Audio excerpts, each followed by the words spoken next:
इसकी कीमत कितनी होती है, कब तैयार होता है?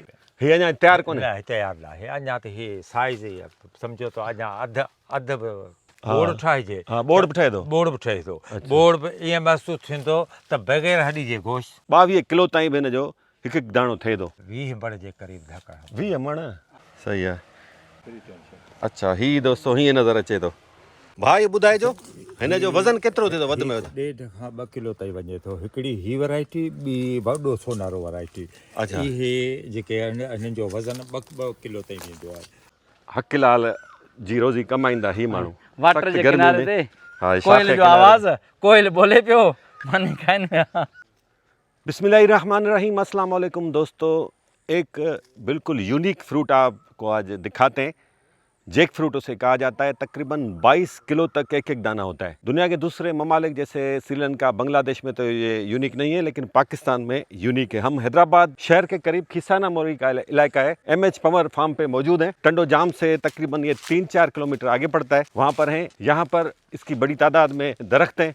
वैसे तो 110 एकड़ पर मुहित इस फ्रूट फार्म में ज़्यादातर आम के दरख्त हैं। लीची भी है, अंजीर भी है, अंगूर भी है, पपीता, बहुत सारी वैरायटीज़ हैं। लेकिन यहाँ पर ये जो जैक फ्रूट जिसे कटहल भी कहा जाता है, ये यहाँ की ख़ास वैरायटी है। ये आप देख सकते हैं, देखें ये कितना बड़ा है, कितने इसके दरख्त हैं, इसकी कीमत कितनी होती है, कब तैयार होता है, कहाँ इसकी मार्केट है, हम जानेंगे इस फ्रूट फार्म के मैनेजर गुलाम हुसैन पंवर साहब से। गुलाम हुसैन साहब, असल वैरायटी ये कहाँ की है?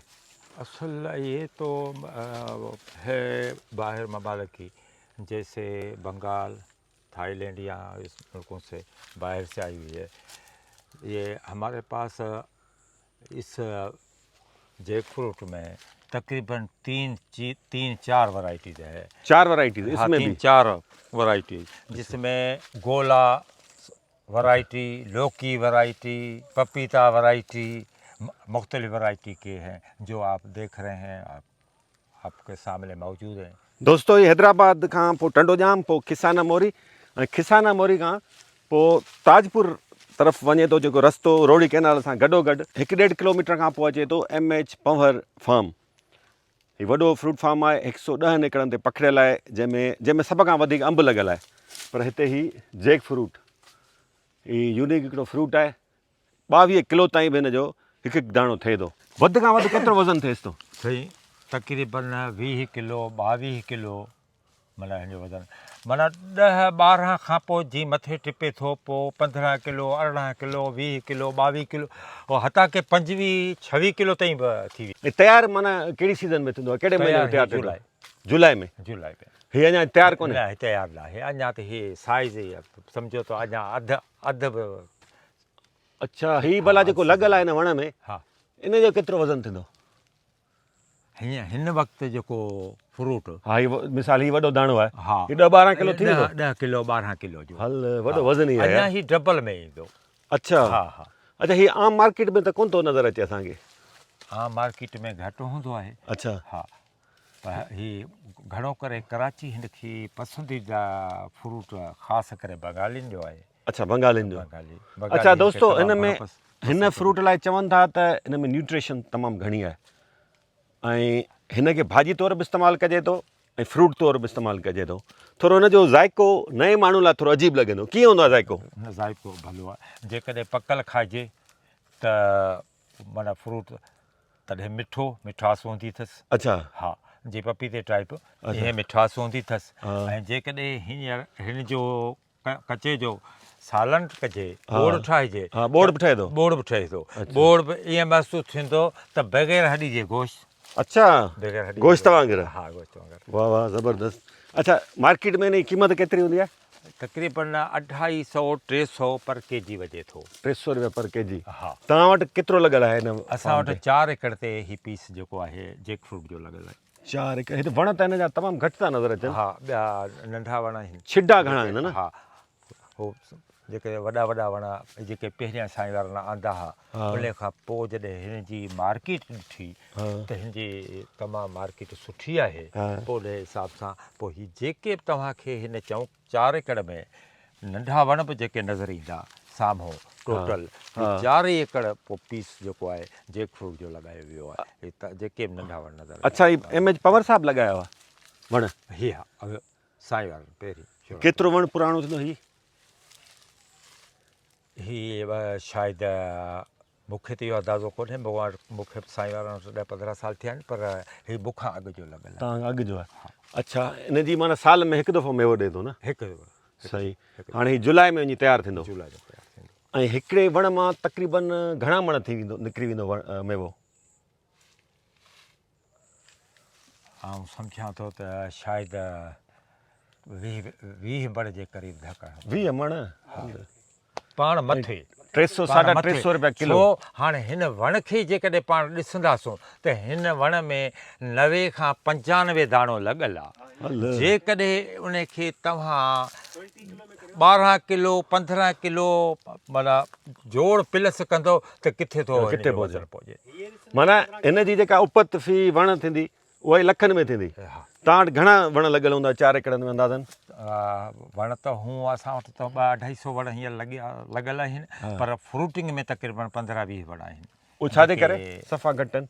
उहो शुरूआत में इहे लॻाया हुआ। अच्छा हा उन खां पोइ जेको आहे अच्छा घणनि सालनि खां पोइ ॾिए थो मेवो इन जो वण?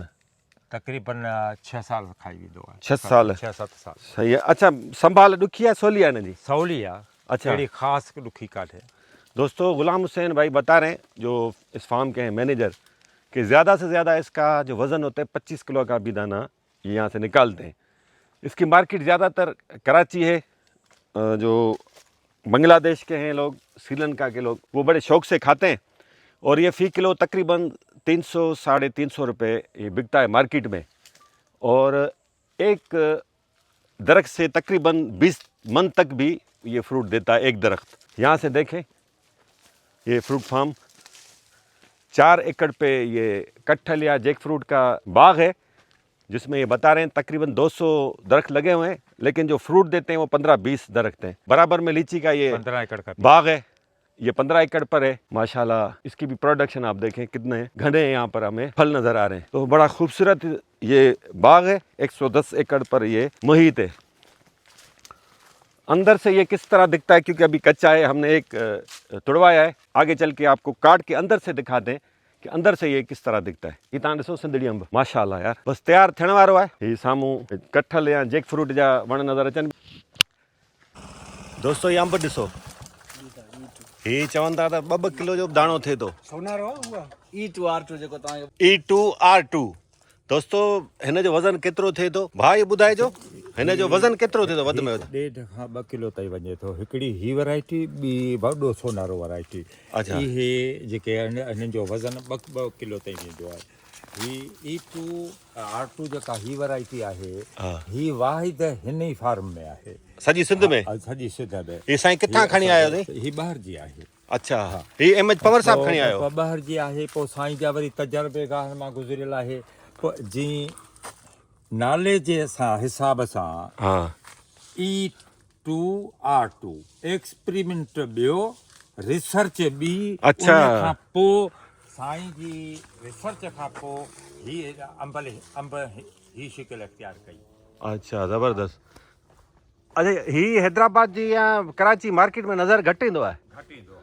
ही केॾांहुं मोकिलियो था? वेंदो आहे हो एक्सपोर्ट में वेंदो आहे। एक्सपोर्टर जी जंहिं लॻंदा आहिनि त पोइ हिनखे खणंदा आहिनि।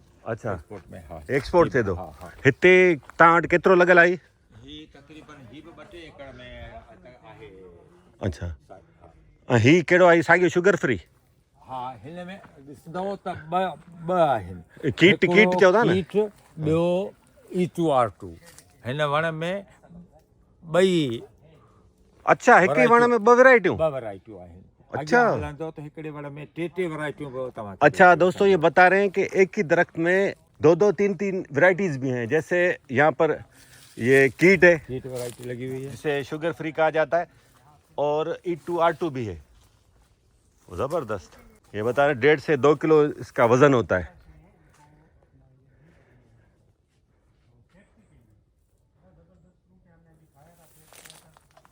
दोस्तों ॾाढी गर्मी आहे, अॼु ॾाढी गर्मी आहे। मीर साहब साड़ो लॻो पियो, ॾिसो चेहरो, अखियूं ॾिसो। हालत थी वई आहे।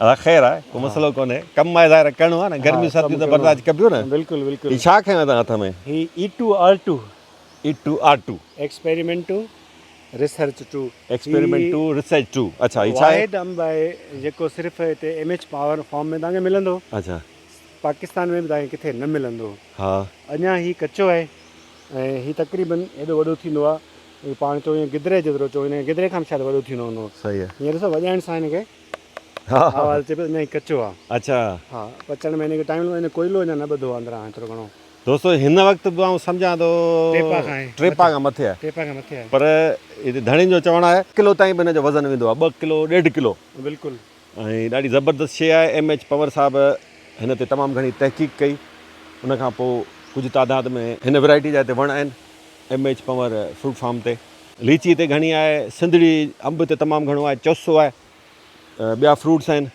असांखे लॻी आहे ॾाढी गर्मी हथ मुंहुं धोऊं था दोस्तो गर्मी ॾाढी आहे वरी हथ मुंहुं धोई था वठूं जर जो पाणी ॾाढो थधो आहे मिठो आहे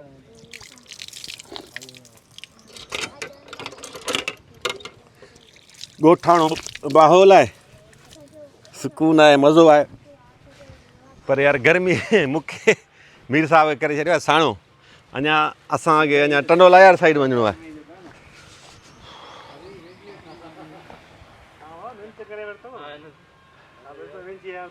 अचो अचो दोस्तो को नंढड़ो दाणो कठल या जैक फ्रूट जो असां टोड़ायो वज़न करण लाइ त घटि में घटि केतिरो वज़न थिए थो अञा ही नंढो दाणो आहे 5.5 किलो 5.5 किलो वज़न बीठो आहे ऐं साईं यारनि जो चवणो त 20-22 किलो जो बि दाणो लहे थो साईं गुलाम सरवर पवर साहब आहे MH पवर साहब जो आहे भाइटियो साईं सां कचहरी कयूं था एवरेज वज़न केतिरो थिए थो एवरेज वज़न जेको आहे न 10 kg खां वठी 15 kg जे विच में अचे थो हाईएस्ट वज़न जेको आहे 20-22 kg ताईं बि असां वटि आयो आहे मिनिमम जेको kg जेको अचे थो त उहो तक़रीबन 7 खां 8 kg ताईं बि अचे थो पर एवरेज जे करे कढूं त 12 खां 15 kg जे विच में एवरेज वञी बीहे थो हिकु दाणे जो ही एक्सपोर्ट थिए थो या हिते ई लोकल तव्हां हिनखे मार्केट कयो था ही लोकल मार्केट में छा आहे जो लिमिटेड घटि आहे त हिते जेकी कंजम्पशन्स अवेलेबल आहे हिते लोकल मार्केट में फ़िलहालु वञे थो ऐं हिन मां मुख़्तलिफ़ हुन में इस्तेमालु शयुनि में अचे थो पर फ़िलहालु लोकल मार्केट्स वञे थो जो असां वटि एतिरी क्वांटिटी अवेलेबल ई कोन्हे जो एक्सपोर्ट करे अच्छा सिंध जा जेके ज़मींदार आहिनि जेके बाग़ाई आहिनि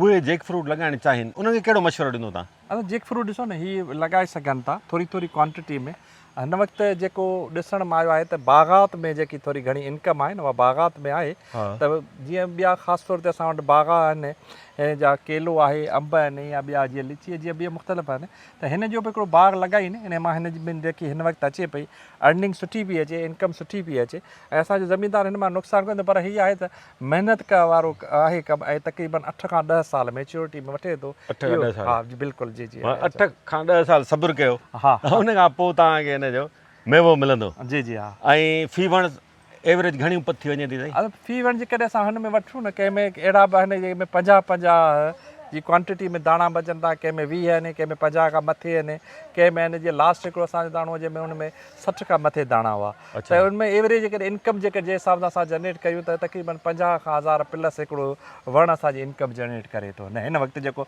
प्रेज़ेंट रेट्स आहिनि उन जे हिसाब सां माना एवरेज माना घणो माण्हू ख़ुशफ़हमी में मुब्तला न थिए त वॾो 22 किलो जो दाणो निकिरंदो ऐं 100 दाणा निकिरंदा 60 दाणा निकिरंदा जी जी हा अंदरां दोस्तो कीअं थो नज़र अचे भाउरनि खे रिक्वेस्ट कयूं था त इहो थोरो कटे ॾेखारी न चवनि था त हीअ भाॼी तौरु बि इस्तेमालु करे सघिजे थो ऐं फ्रूट तौरु बि खाई सघिजे थो पर हीअ त अञा कचो दाणो आहे ईअं तव्हांखे सिर्फ़ु ॾेखारण लाइ हीअ छुरी खे तेल छपियो हाणे साईं हीअ हिनखे कटण जो बि हिकिड़ो ख़ासि तरीक़ो आहे अच्छा ईअं आम त छुरी सां कोन कटिबो त जीअं हीअ ख़राबु न थिए ऐं हीअ तव्हां ॾिसंदो त हिनखे छुरी खे सरह जो तेल हणी पोइ असां मक़सदात कटूं था त जीअं हिन जी उहा जेकी ख़ासि तौर ते स्मेल ॿियूं जेके शयूं आहिनि उहे बरक़रार आहिनि या छा प्रॉपर्ली या छा आहे माना सख़्तु हा जी हा सख़्तु आहे हिन जी तह जेकी खल आहे तमामु घणी सख़्तु आहे अच्छा सवेर में हुते थोरो हथु लॻायो न की त कंडेदार हा कंडेदार उहे डिफरेंट वैराइटीज़ आहिनि जंहिं किन में कंडो थिए थो किन में 2-3 वैराइटीज़ आहिनि जेके मुख़्तलिफ़ आहिनि हिन में कंडो कोन्हे न हिन में कंडो कोन्हे आज हा ॾिसो ॾुखियो आहे दोस्तो हींअर कटण ई वॾो मसइलो आहे ही सोलो फ्रूट ना आहे हाँ जी जी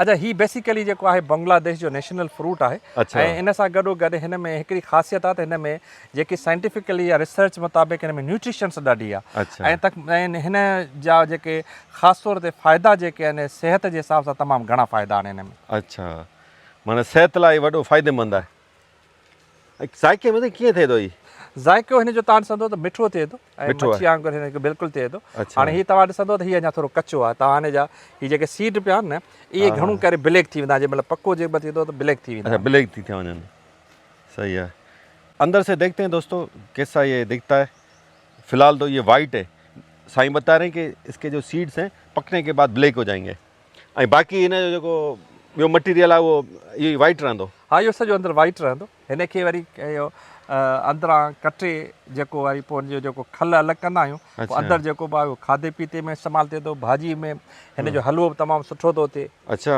जी जी हा हलवो मार्केट में ऐं मौजूदु आहे हा माण्हू अच्छा तव्हां अगरि हुन ते बि वेंदो यूट्यूब ते वेंदो त हिन जो तव्हांखे वीडियो मार्केटुनि में जीअं असां वटि ॿिया फ्रूट गार्डन ते विकामंदा आहिनि हीअ ईअं खुलियो फ्रूट विकामंदो आहे या तव्हां इवन हुन ते वेंदो वॾनि मार्ट्स में वेंदो त उन में पैकेट्स में बि तव्हांखे थींदो तव्हां उते कढी खाई बि सघो था या छा दुनिया जे ऐं काफ़ी मुल्कनि में इहो ॾिसी आयुसि ख़ासि तौर ते मलेशिया में इंडोनेशिया में उन में डिफरेंट नंढा नंढा पैकेट्स ठाहे हिननि जा ॾियनि था जेके फ्रेश फ्रूट्स तौर ते अच्छा नी नंढी छुरी सां कटण हिनखे ॾाढो ॾुखियो आहे हा हा बिल्कुलु माना हिन लाइ वॾी काती हुजे काती हुजे ऐं तमामु घणी एहतियात करणी पवंदी आहे एहतियात करणी थी पए हा नी हिनखे कटणु वॾो मसइलो आहे सवलो कमु न आहे जेतिरो नज़र आयो पिए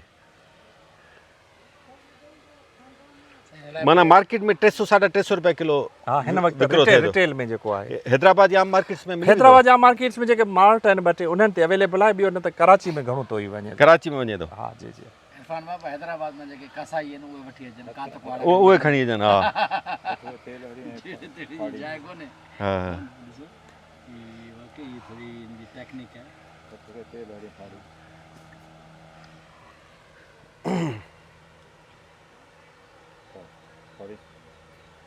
हल मानो सख़्तु आहे नी हा सिहत लाइ चवंदा ॾाढो फ़ाइदेमंद आहे ऐं न्यूट्रिशन आहिनि तमामु घणियूं अच्छा ही दोस्तो हीअं नज़र अचे थो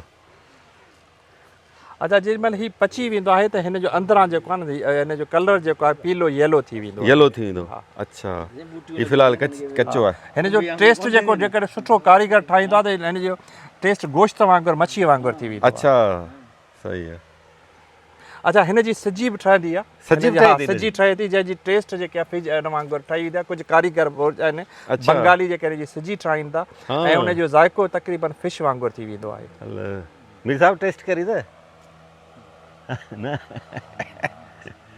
पचे पोइ अच्छा हीअं आहे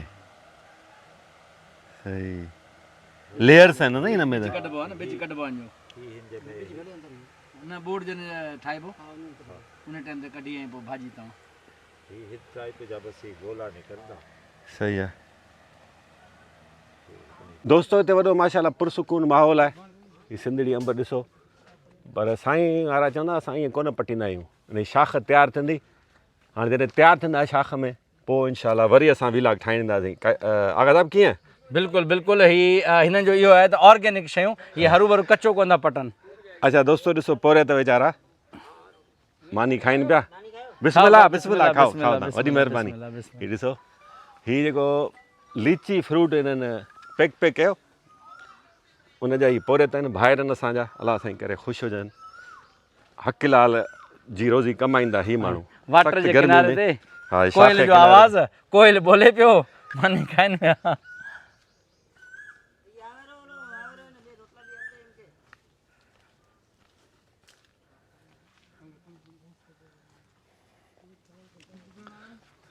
आगा साहिब सां ईअं शाख ॾेई कचहरी कंदा था हलूं बिल्कुलु आगा साहिबु हेॾां अचो हा मुंहिंजी तव्हां दोस्तनि खे रिक्वेस्ट आहे त जिन बि आगा ट्रेवलर जो यूट्यूब चैनल सब्सक्राइब नाहे कयो त हीउ पंहिंजो दोस्त आहे सिंधी दोस्त आहे मोहबतूं साईं मोहबतूं सभिनी जूं ऐं ख़ासि तौर ते सिंध वारनि जूं मोहबतूं आहिनि जेके चाह सां ॾिसनि था ऐं मोहबतूं ॾियनि था ऐं इरफान बुगियो ऐं असां सिंध जो ॻोठ वाहण वसंदी सभु जेको आहे घुमूं फिरूं था ऐं असांखे सिंध सां इश्क़ आहे सिंध जो आशिक माण्हू आहे। सिंध जा हा। ऐं हिते ही जेको एम.एच. पंवर इहो बि त सिंध जो आशिक़ हुयो आशिक़ न। हुयो, बिल्कुलु। हा, सिंध जो सचो इश्क हुयो हिन। अच्छा, आगा ट्रेवलर लाइ तव्हांखे ॿुधायां त दोस्तो, सिंध में जेकॾहिं सोशल मीडिया ते ऐं यूट्यूब ते ख़ासि तौरु केरु महिनत पियो करे त हिन माण्हू खां वधीक केरु बि महिनत न पियो करे। मोहबतूं।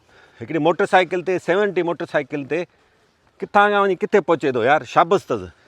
हिन मोटरसाइकिल ते सिंधु दरिया सां गॾु गॾु सफ़रु कयो, खारे छाण खां वठी ओ खुंजराब। हा, स्कर्दू ताईं, स्कर्दू ताईं जिते सिंधु दरिया अचे थो। हल मान सरोवर ढंढ खां जितां दरिया सिंध निकिरे थो, जितां तिब्बत, हा तिब्बत खां। उहो त तिब्बत ताईं त कोन वञी सघियो हूंदे, कोन वञी सघिया, पर उते पहुची विया। स्कर्दू ताईं। हा, हीउ ॾिसो दोस्तो, लीची जो ही फ्रूट अच्छा, ॾाढो मज़ेदार आहे। खाइण जो बि तरीक़ो न। अच्छा, ही हितां ही यार मूं ज़िंदगी में फस्ट टाइम जेको जे मूं वीडियो ठाही टियों ॾींहुं हिते आयो आहियां हिन जी खल लाइ। ऐं ठीकु आहे, हीअं करे हिन खे ज़ोर ॾिबो, बिस्मिल्लाह रहमान रहीम। वाह वाह यार एॾो मिठो आहे, मिस्री बिस्री जी जाइ कोन्हे। वाकई ॾाढो मिठो मूं खाधो।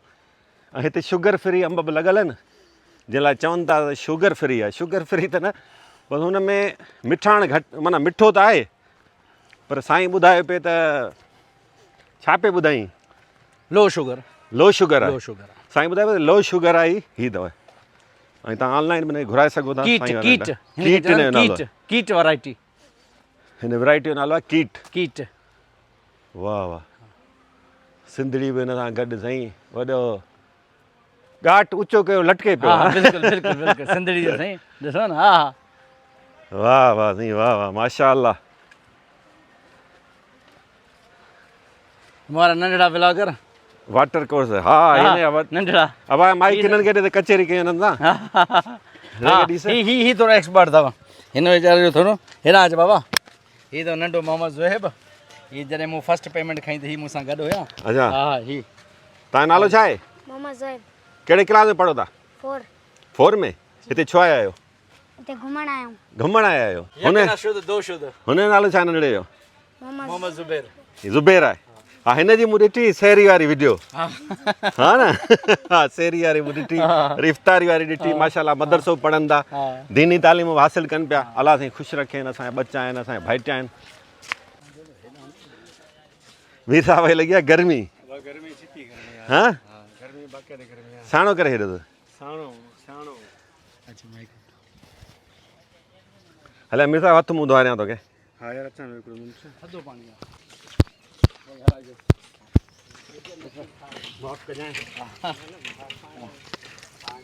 थधो पाणी।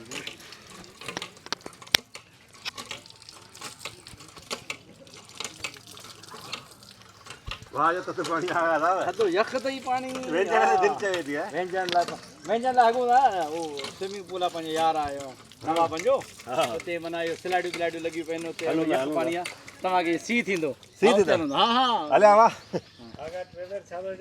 नवा ट्रेवलर बोला उते वठी था तव्हांखे यख चिल करायूं था, चिल। मीर साहब खे सी थींदई। असांजे हलंदासीं, अॻिते जो कपिड़ा तुसी न।